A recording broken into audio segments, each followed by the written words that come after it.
Hi guys, thank you so much for tuning in. I'm Cambro, and today we will be talking about the new Arkham Horror expansion, The Forgotten Age. So I know this video is a little bit late. It was released like 10 days ago, so you all probably have a chance already to play with it. I actually already did a recording out of this, but the file got corrupted or it didn't save for some reason. So it'll actually be my second look, so to speak. So I've actually had a chance to play with some of the new investigators. So that's nice. Today we'll only be talking about the new investigators, and if you want to hear my opinions about the player cards, then you'll come back for the next video. So I won't be covering any of the new player cards except for the investigators and their signature cards in this video. Yeah, we also have Return of the Zealot, Night of the Zealot, and Labyrinth of Lunacies. Both are apparently on the boat, as I understood it, and that's really nice. We have been longing for the Labyrinth for quite some time now. I haven't played it. Live in Sweden, so haven't been able to go to Gen Con and or whatever they're called. Yeah, so without further ado, let's just hop in. So our first card is Leo Anderson, the expedition leader. It's the guardian in the pack. He has 4 willpower, 3 intellect, 4 combat, and 1 agility. He's veteran and warfare traded, and has a reaction which reads: after your turn begins, play an ally asset, reducing its cost by 1. And then there's an Elder Sign effect, which is +2, search the top 3 cards of your deck for an ally asset and draw it. And then you shuffle your deck. 8 health and 6 sanity. So, a couple of rule clarification. This reaction does not trigger attack of opportunity, so you can play it even with an enemy there. And it doesn't take an action, obviously. Let's look at its backside. Deck side 30 can include Guardian level 0 to 5, Rogue level 0 to 2, and Neutral 0 to 5. And he has Mitch Brown, Bought in Blood, and a random weakness. Yeah, so let's talk about his stats for a bit. His stats are very good. 4 in will and combat is quite sturdy. That's like Zoe, right? She has the same.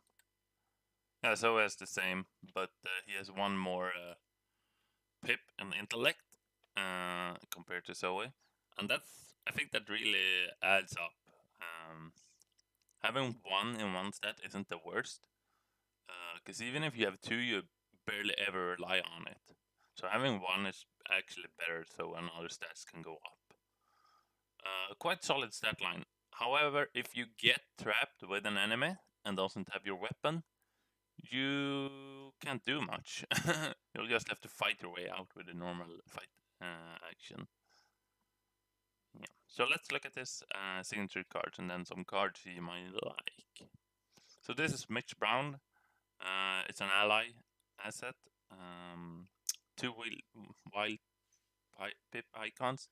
Leo and 6 decks only. You have 2 additional ally slots, which can only be used for non-unique allies. 2 health and 2 sanity. So he's kind of cool. He converts your ally spot for 2 non-unique ally spots, which because he's so essentially gives you 1 more ally spot because he's taken 1 himself and he's not really doing anything more than to give you that extra ally slot. But that's pretty cool actually, because Garn has a lot of good non-unique allies, stuff like beat cops and guard dogs. So it's important. If you don't know what unique allies is or non-unique, every unique ally or every unique card his card which has this little star in front of them. Usually people with name are unique. He costs 3, which might be a little bit on the hefty side for a Guardian, but he's always an unexpected courage if you don't want to play him. You might have you might have already played your another ally, because that's the thing. If you play another ally before him, you can't just play him and then pretend that the other ally is taking one of his 2 spots, because you have to trash that ally before you can play Mitch. So timing or order in how you play the allies are important. Bought in Blood. So it is signature weakness, it's flaw rated, and it reads Revelation. You must either discard an ally asset you control from play, or discard each ally from your hand. If no asset was discarded by this effect, shuffle Bought in Blood back into your deck. So, as you see, all his cards are about allies. So we can assume you probably will build him with a lot of allies in your deck. You could totally just ignore this, but I don't think the deck will be very good then. Does this sound good? I think it's good. Yeah, I hope so. So let's see. He can take Rogue and Guardian allies, so he can take quite a good few. Stuff like Beat Cop, always super solid, and it's non-unique. He can take Guard Dogs. Guard Dog is actually a card that I really start to enjoy through thanks to Mark. But I think Leo also likes him. Leo can take Leo, which is really good. Having a Guardian with 4 actions is not something to scoff about. What else does he like? He can take Dario, which every turn gives you 2 resources for an action. And Guardian might like that. It's not super bad, actually. I won't talk about the new cards, as I said. But I think Leo is probably something definitely you want to include. Because Leo costs 6. But with Leo's Andersons, you can play Leo for 5 and it doesn't take an action. So a lot of rogue decks usually, if you start with Leo in your hand, the level 0 version, you have to take either a resource and then play him, and then you're left with 2 actions. But with Leo, you can actually play him right from the get-go for your 5 resource and have 4 actions left, which is really good. You'll be broke, but sure. Yeah, so Leo is probably a card you want to include in Leo or Dario. I think I'll go with Leo rather than Dario, but it's a good option. You probably won't trigger this too much, so Charisma, very good card in Leo probably, since he'll be running a lot of allies. You always have to have at least 1 ally in hand in case he Bought in Blood comes, because you don't want to have to discard like your Leo for 6. That would be not the best. Other good stuff he can take. Lone Wolf gives you resources, very good in Guardian. Sleight of Hand, before so was the only one who could take it, but now with Leo you could take Sleight of Hands and something like Lightning Gun or Shotgun, play it, shoot, return to your hand. Slight Gun and a strong weapon is super good combo. Yeah, other than that, I think you'll just build him as another Guardian. Stuff like the machete, the guns, dodge, vicious blow, but with a lot of allies. You might want to run Calling Favors also in him. Lets you tutor an ally and reduce the cost, so you keep playing them.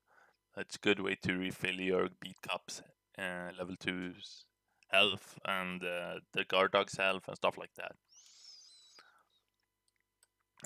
Yes, so let's move on. This is Ursula Downs, the Explorer. She has 3 will, 4 intellect, 1 combat, and 4 agility. Wayfarer and reaction. After you move to a location, take an investigator action, limit once per round. Elder sign +1. After this test ends, you may move to a connecting location. Discover is easy. Understanding is the hard part. Deck size 30, secret card 0 to 5, relic card 0 to 4, and neutral card 0 to 5. So she doesn't have a secondary class, she has a trait as a secondary class. Jake Williams, Call of the Unknown, and 1 random basic weakness. Yeah, so just like Leo, she has 1 stat with only 1. So it's basically unusable. There's not a lot of stuff you can hit for 1. Maybe Pack of Rats, they have 1 in strength, yeah. Maybe, but you probably won't succeed. So it's basically a dead stat. But if you manage to get enemies, she has 4 in agility, which is quite high. She'll be able to evade. And Forgotten Age seems to be more focused on agility.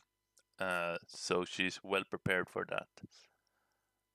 This reaction, after you move to a location, take an investigator action.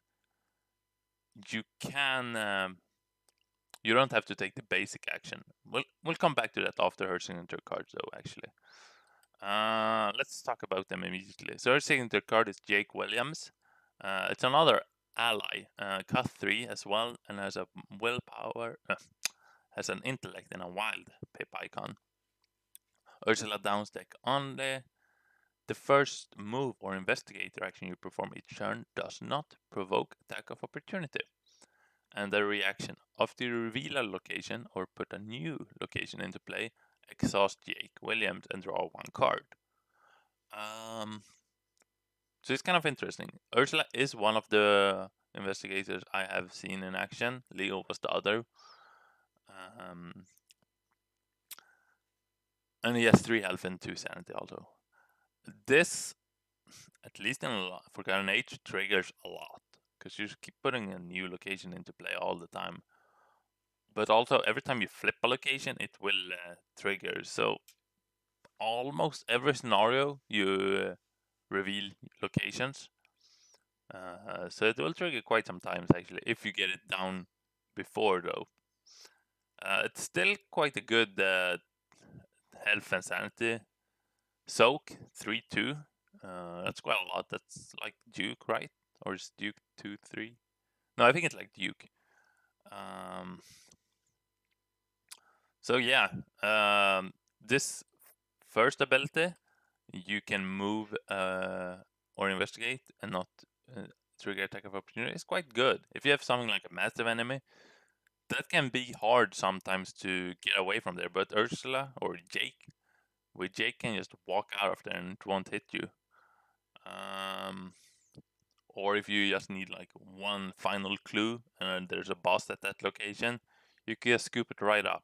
Jake will protect you. Yeah, that's yay. Call of the Unknown. It's her signature weakness. Revelation put in your threat area. Forced at the beginning of your turn. You choose a location other than your location. When the turn ends, if you did not successfully investigate it, take 2 horror and shuffle it back into your deck. So this is quite a nasty one, actually. When your turn start, you choose a location and which is not your own, and if you did not manage to investigate it, you'll take 2 horror and it will shuffle back. That's like the worst part. Let's say you manage to successfully investigate it, then Call of the Unknown stays. So it's not like you're getting rid of it. Best case scenario would be to mill this somehow from your deck, so it goes straight into your discard pile. That's like the only way I can figure out now which would actually discard this card. But moving and investigating isn't too bad for Ursula, because every time she moves into a location, she can investigate it. So you could always pick a location next to you and just walk there, and then you will investigate. You have to pass it, so that's important. Also, let's get back to this reaction. When you move to a new location, take an investigate action. that doesn't have to be the standard one. You could do something like burglary, or let's see, you could use flashlight. Yeah, all the cards that says investigate, you could use there. So it doesn't have to be the standard one. It probably will be most of the time. I guess you could use seeking answer if you want to investigate even a location away. Yeah, but so that's good to know. You could use the guiding stones to scoop up a lot of clues. Actually, might be a good synergy there. Other good cards for Ursula: Fieldwork. Every time you move into a location with clue, you get +2. I managed to add 2 of these down. And so every time you move, you get +4, and then you get to investigate. So then you're investigating at 8, which is really solid. Stuff like Shortcut, which lets you move for free, and Pathfinder. So Ursula really has to keep bouncing between 2 locations. So that's how I think. Ursula won't stay at one location too often and just clear it. I think she rather wants to move back and forth between locations unless it has some nasty when entering effect. So that's really cool. She's very, very fun to play. She is very weak, but you have cards in faction called like Strange Solution, the acid one. I think that's a pretty good, solid upgrade early on. Let you fight with a base value of 6 and do 3 damage, so you can kill off stuff like if they manage to gang up on you, and if you can't evade them. You also have I have a plan. Nope. I've got maybe, right? Yeah, I've got a plan. Stuff like I've got a plan which do a lot of damage if you manage to pull it off. Yeah, so she's cool. She won't be your fighter, but she'll definitely find those clues. She could take relics also, up to level 4. So stuff she probably likes a lot. The grotesque statue, super solid card.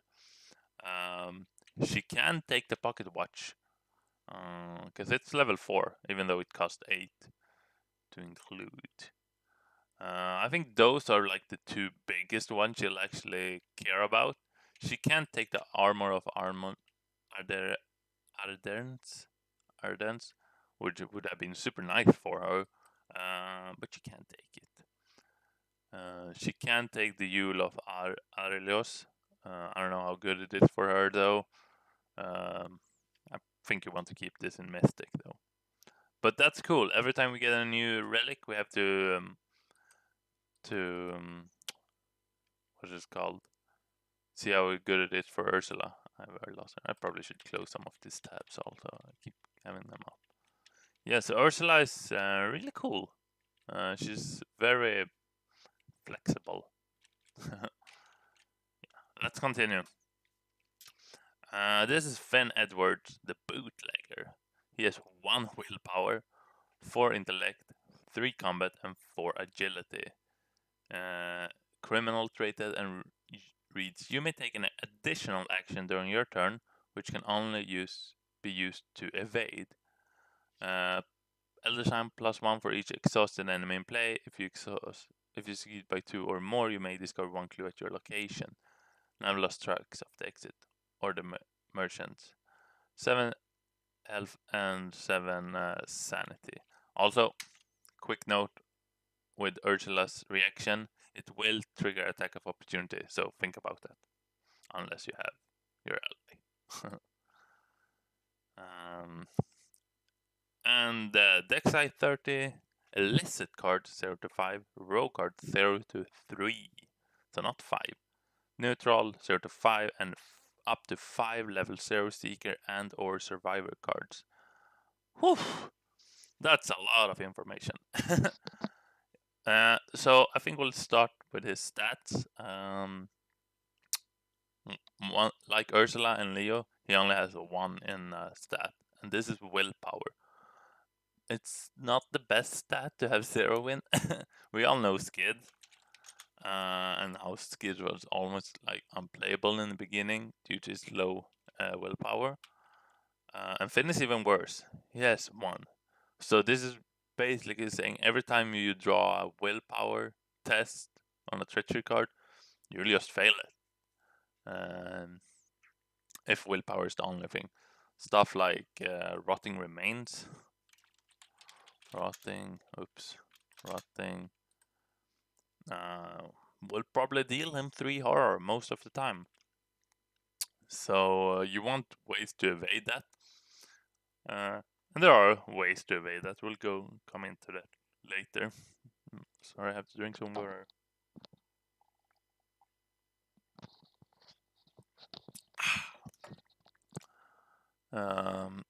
But his other stats are quite solid. I would have liked to have 1 more stat in combat and maybe 1 less in intellect. But 4 intellect is strong. He'll find clues, quite reliable. It's the same stat as Ursula in intellect and agility for that matter. Yeah. Another thing, illicit card 0 to 5, he can take rogues 0 to 5, which is I think the first time like color card can take up to its maximum level, at least of the released investigators, not promos. Let's look at his signature card. Oh, here, smuggled goods. Finn Edwards deck only play if there's no red enemies at your location, and since he gets to take additional actions to evade, it'll probably be easy. You always want to evade, right? Every turn to get that 4th action. Maybe. I haven't tried Finn, so I have no idea how often this will trigger +1 for each exhausted enemy. The fact is, they will only be exhausted for quite some small window of time.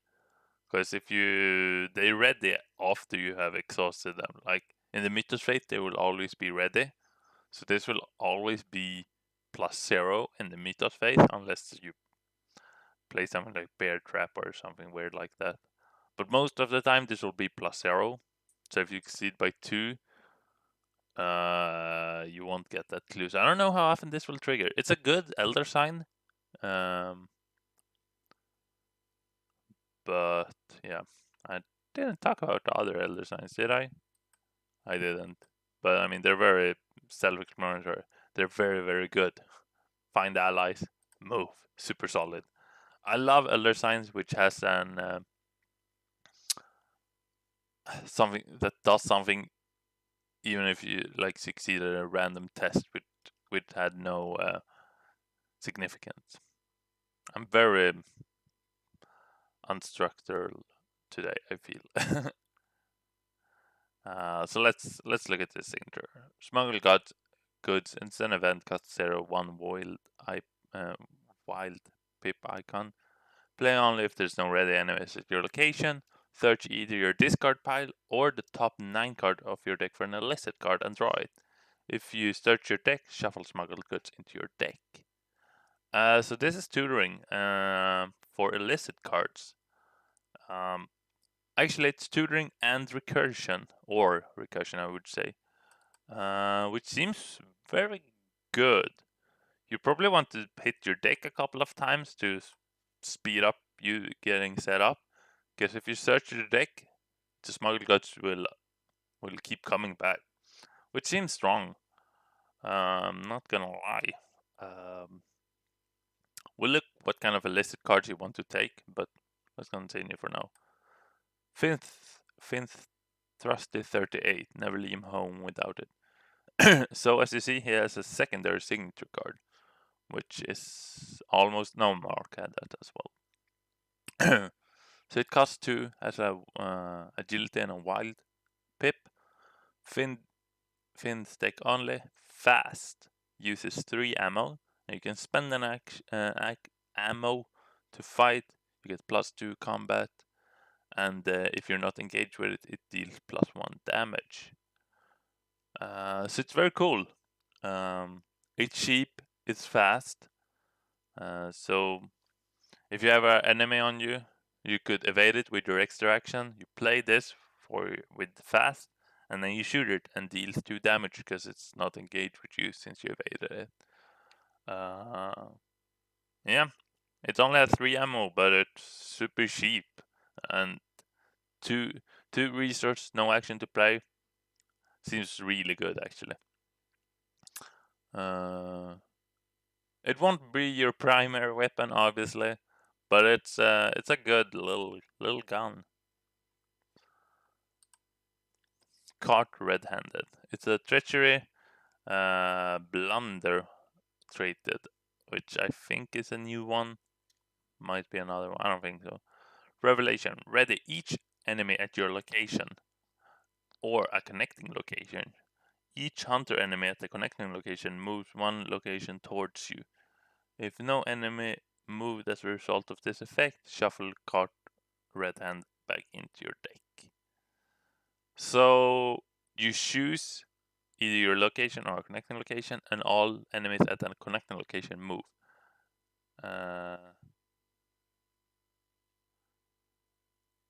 Even if you didn't ready the ones at a connecting location, they will still move even if they're exhausted, because they're not hunting with the hunter keyword, they're just moving. They won't hit you, but if you manage to draw this like at your last action, they will hit you in the enemy phase. So this is you don't want to draw this as your last card, because then you'll have a lot of enemies on you suddenly. It doesn't seem too bad. If you keep killing everything, most of the time this will shuffle in. I know that Forgotten Age has this vengeance thing, which is you don't want to kill every enemy, so it might be more significant there. But this feels like a card that if you draw it at the wrong time, it will kill you almost. You'll have like 2-3 enemies on you. That will be very bad. So it's important also, it's only the hunter enemies that move. So if there are no hunter enemies, they won't move or they won't chase you. Let's look a bit about his deck building options. So you could take a listed cards up to 5. So stuff he wants lockpicks problem. Lets him investigate at 8. He can take the Chicago typewriter. He can take Lupara. Pretty solid cards for like fighting and investigating. He definitely wants pickpocketing level 2, which lets you every time you invade, you draw a card and gain resources. And he will evade a lot. So every card that tackles with evade somehow, he probably likes a lot. He can take stuff like Wayland or Waylay, because it could take up to 5 survivor cards, and this one lets you kill a non-elite enemy by evading it twice, which is pretty good. Yeah, he can't, however. Let's see, how do I do this? So since he can't take nope. Since he can't take level 4 and 5 rogue cards, he's missing out on cards like Sheet Death and Hot Streak and the Pocket Watch. So I think those are like the 3 biggest ones. Suggestion, it won't do anything. He'll let him evade for 5 instead of 4, but I don't think anyone would pay 4 experience for that. He can take the typewriter because it's illicit, so I think the biggest loss is the Hot Streak. Other cards you might like, Moxie to boost that willpower. I don't know how worth it will be actually. Lockpicks. He can take Peter Sylvester to get the agility boost, but able to soak horror, it's probably very good for Finn, because all those horror tests usually have something to do with willpower, and he probably will fail them. He can't take the level 2 Peter Sylvester, which would have been very nice for him, but I guess the level 0 isn't too bad either.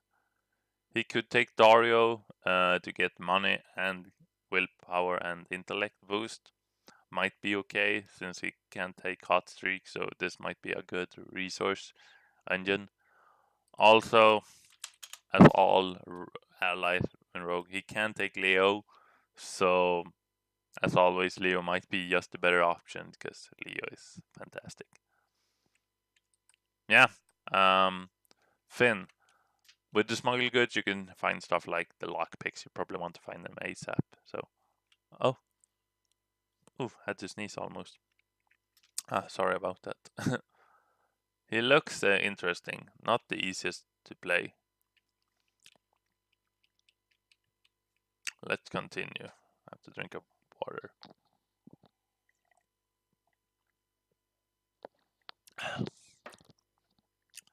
So this is Father Matteo. It's our mystic. The priest. 4 willpower, 3 intellect, 2 combat, and 3 agility.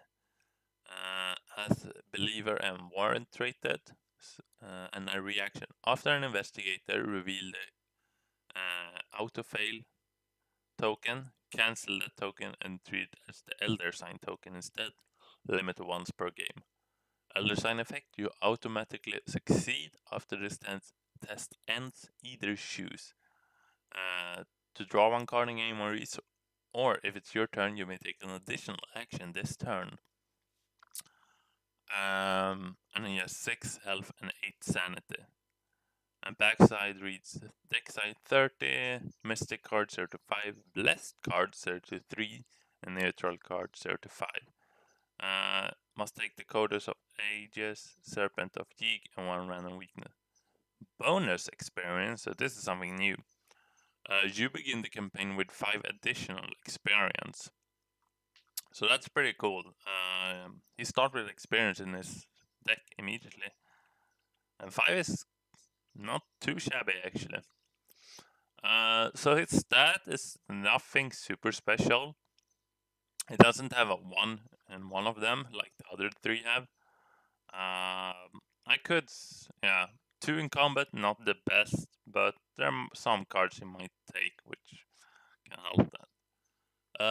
Let's talk about his reaction though. So he doesn't have a constant ability like all the others investigators have. So he has only a once per game ability. And it's strong. It cancels the red one and then replaces it with the blue one. Only once per game though, it doesn't matter how many people you are, because it's Father Matteo who's triggering it. So even if you're more people, it won't be able to trigger it more. But let's say someone is doing like a double or nothing with 2 vicious blows and watch this super shenanigans, putting all the egg in the same basket test. You know that person will draw the red one, but with Father Matteo, you'll be 100% to succeed it, providing you're over all the minuses of the other tokens. And that is really strong. That is very, very strong. You don't have to be at the same location. You don't have to be like have your turn ready to go. You can do it in any phase. You can only do it once, but it's super strong. The Elder Sign is also very interesting. So you get either to draw a card and gain a resource, very, very solid, or take another action, which is also very solid. Sometimes you might not even want to take the extra action if you have nothing to do just now, because you're kind of getting 2 actions by drawing and gaining a resource. It's like an extra upkeep. But yeah, getting this extra action is probably very solid. You could do stuff like hit an enemy 4 times or stuff like that. Let's look at his signature cards. This is the Coders of Ages. Fis Fins Hominum Nunc Est. I had looked it up. I don't remember what it was. It was something like now is the end of all. Okay, cool. Item Relic Tomb Blessed. Father Matteo's deck only. Seal Elder Sign. So seal is a new keyword for the Forgotten Age. It basically says search the chaos bag for the sealed token. If you can find it, put it on the card. If you can't play the card. You get +1 willpower while there's a token here. And reaction: when you would reveal a chaos token from the chaos bag, discard the codex, resolve the elder sign that was sealed here, as it would have been revealed from the chaos bag instead of revealing one. Yeah, so you're sealing the elder sign, which means your allies and yourself can't take it from the bag because it's not in the bag anymore. So you probably don't want to turn 1 seal this and then use it on like turn 7. I think you want to, you're about to do a hard test, so you just seal it and then immediately pop it. This one you get +1 willpower. Kind of feels like a bit of a taunting. It might be okay to seal it there for a while in solo, but if you're playing multiplayer, I don't think your other investigators will like you having sealed that elder sign. I don't know. Probably just want to pop it immediately, because it's like you pay 2 and an action for an auto succeed, which is not too bad. And his when you succeed, because you will succeed with elder sign, because Father Mateo always succeeds with elder sign.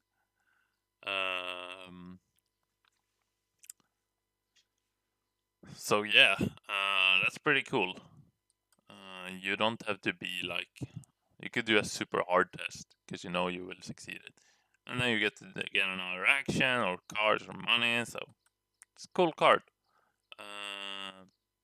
Hard to say how long you want to have it on there. Probably not for long. Serpent of Jig. It's an enemy. So our first enemy in this pack. I think York is the only one who has an enemy also. 2 combat, 3 health, and 2 evade. Humanoid monster serpent, prey Father Mateo only, and it's hunter.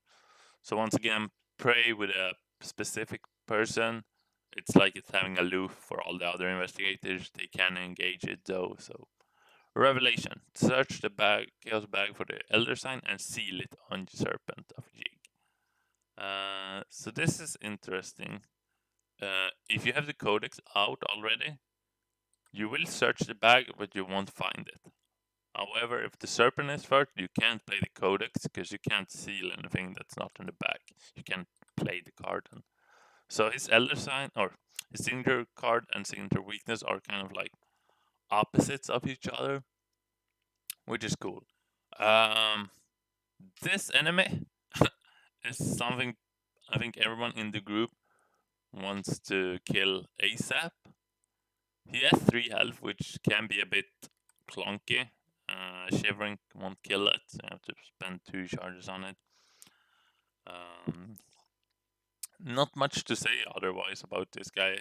Probably everyone in the group wants to kill him ASAP.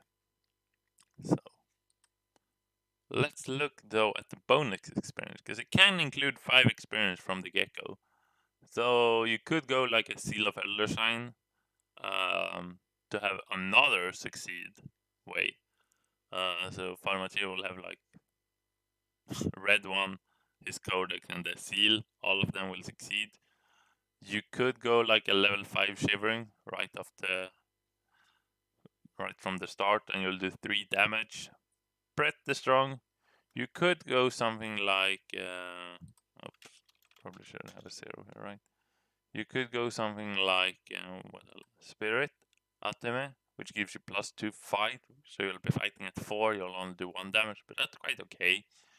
I like the Spirit Ateme, it gives you +2 for spells, so you could go like maybe a Shivering level 3 instead. Or you could go a Grotesque Statue, right, also from the start. Let's see, what else are there?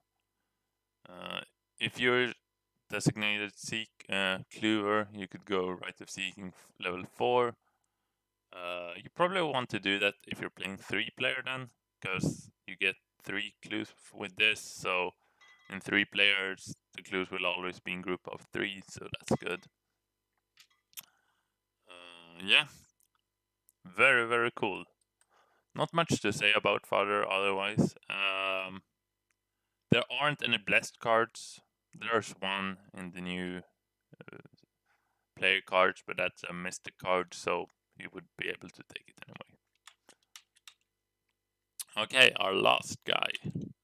Calvin Wright, the Haunted. So he has 0 willpower, 0 intellect, 0 combat, and 0 agility.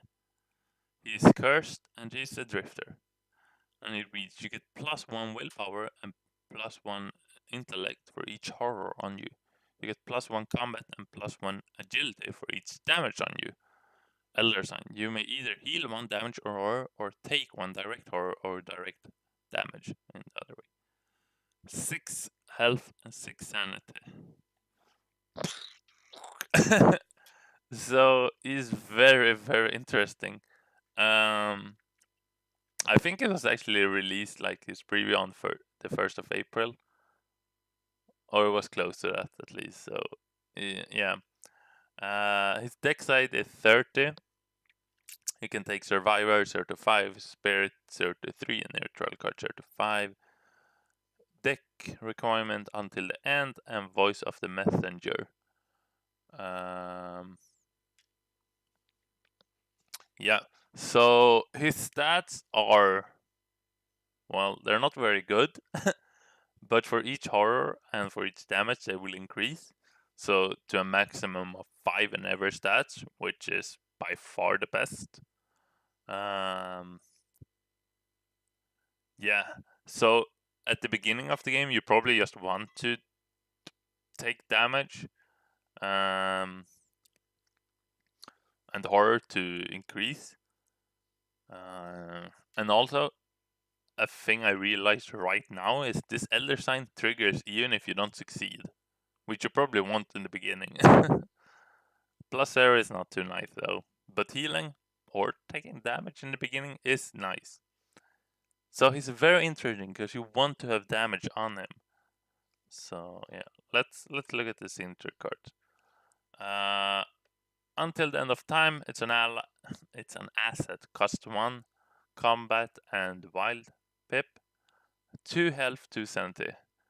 Calvin's deck only. Direct damage and direct horror may be assigned to until end of time. So this card is super important for him probably. Because if you're having 5 on it, 5 damage and 5 horror on you, you have 5 in every stat, but then you will die from 1 direct horror. So being able to put direct stuff on until end of time is very strong. Yeah, it's cool. It's the only card in the game, maybe except for the Key of Use, which protects you from direct. I haven't really figured out how Key of Use works yet. Yeah, not much to say about it. Super cheap. One resource for 2 soak.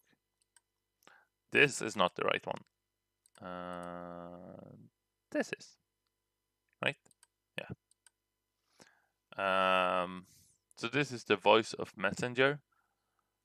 Curse Pact, Revelation. You must either take 1 direct damage and suffer 1 physical trauma. Take 1 direct horror or suffer 1 mental trauma. So this is a signature card, which... Okay, let's ignore the taking direct damage and or horror for now, because sure it pings you for 1, which is good for Calvin because it's increased him. But it gives you physical, or it gives you trauma, which is like if any other card had that, like straight you just draw it and you get trauma, there's nothing you can do. That'd be crazy. But for Calvin, it isn't the worst. Because then the next scenario you will actually start a bit stronger. You probably don't want to draw this 7 times through a campaign. Or do you? Then you'll start... Maybe. I don't know. It's a very... He looks very hard to play, to say the least. But yeah, Voice of Messenger. You could put the direct until end of time, which is good, I guess. Some cards you like, Rise to the Occasion, which you can only play if you have a base value less than 2, or how is it? and only if the difficulty is less, at least 2 higher than your base skill value. Yeah, because your base skill value will always be 0. So every test with 2 or more, you could commit Rise to the Occasion, even though you're like +3 due to having 3 damage on you.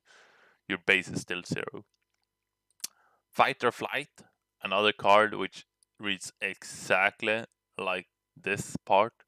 You get so Fight or Flight basically says you get 2x combat and 2x agility for the amount of horror. No, wait. No. Fight or Flight is horror. Ah, interesting. So Fighter and Flight is kind of like a combination of these two. So that might be a good inclusion for him. Another card I thought of might be I'll See You in Hell. It's spirit rated, so he can't take it. And then you kill every non-elite enemy at your location and suffer 1 physical trauma. If not just because it's a super cool card, but you'll get that physical trauma, which you probably want in the beginning. And if your other team mates are like stuck with a lot of enemies, you could just pull them somehow. I don't know. He can't take taunt, I think. Taunt. Nope. And then kill them all off. Who might like the desperate cards, which you can only play if you have 3 or fewer sanity, which he probably wants to be at pretty soon. So they are probably a good inclusion. Dark Horse, always a good inclusion. I think he can run it, because I think Calvin wants to run a lot of skills, maybe? Yeah. Some of the spirit cards you can take is which are of interest. War of Protection, and probably my favorite, where's it? Stand Together. Get 2 cards and 2 resources. Super solid card. I'm out of here. Maybe? I guess he wants to. Yeah, it depends on the scenario, but he can take that, and he might need it. Test of Will to cancel, but it's red, so he would be able to take it anyway. Yeah, that was my, I want to say short review of the investigators, but we're already almost 50 minutes in. Yeah, so it's super fun that the Forgotten Age has started. I picked mine up, yeah, like 10 days ago. Super fun. I've been playing both of the scenario twice actually. So I'm really excited to try all of the 3 because I haven't had a chance to try them out yet. Leo and Ursula I've seen in action, but not the other ones. If you like this video, please comment, like, show that you are watching it, so I know. Look at that.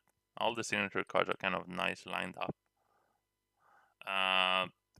Maybe it's super good to let me know that you're enjoying them, because it really helps me motivate me to do further videos.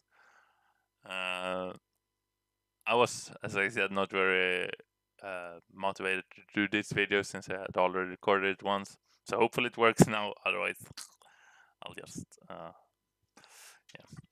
yeah. We'll take a look at the or the player cards in the next video, which will be probably I'll do in a couple of days. So yeah, thank you so much for tuning in, and until next time.